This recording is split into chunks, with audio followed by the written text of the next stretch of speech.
All these commands are on my website in the link in the description below.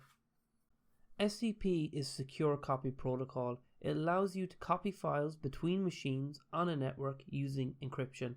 It's the secure version of FTP. In this example, I have two machines, one called a client and the other called a server, and I'm going to transfer some files using SCP. Notice on the machine on the left, I have a file called myfile that doesn't exist on the machine on the right.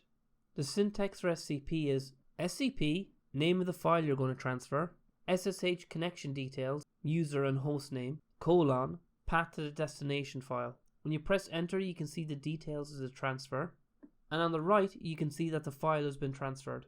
You can change where on the machine you put the file. For instance, you can change the name of the file. I've transferred myfile1 to this machine and call it myfile2, and you can see myfile2 has been transferred over here on the right. Now notice I have a folder here called myfolder1. If I try to transfer that folder using SCP, it'll fail. Use the -R option to transfer recursively. You can see now I've transferred that folder and all of these files in that folder to the location here on the right. And you can see the two files are there now. You can also push a file to a specific location. In this instance, I'm going to transfer it into the myfolder1 folder. When the transfer is complete, notice the file has been transferred into the myfolder1 folder.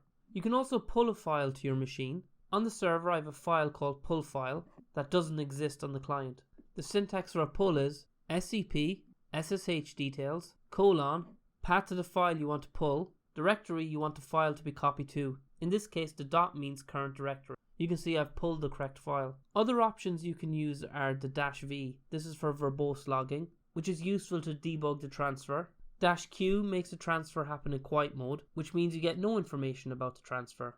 Use the -C option to compress the file. This makes the transfer happen quicker. You can use the -L option to limit the transfer rate. This is useful if you're transferring large files because you can reduce the bandwidth you're using.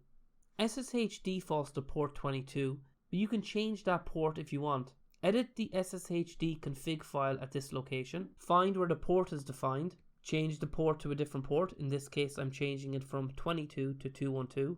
Restart your SSH server. If your other machine tries to SCP as normal, it'll fail because you're no longer accepting SCP on port 22.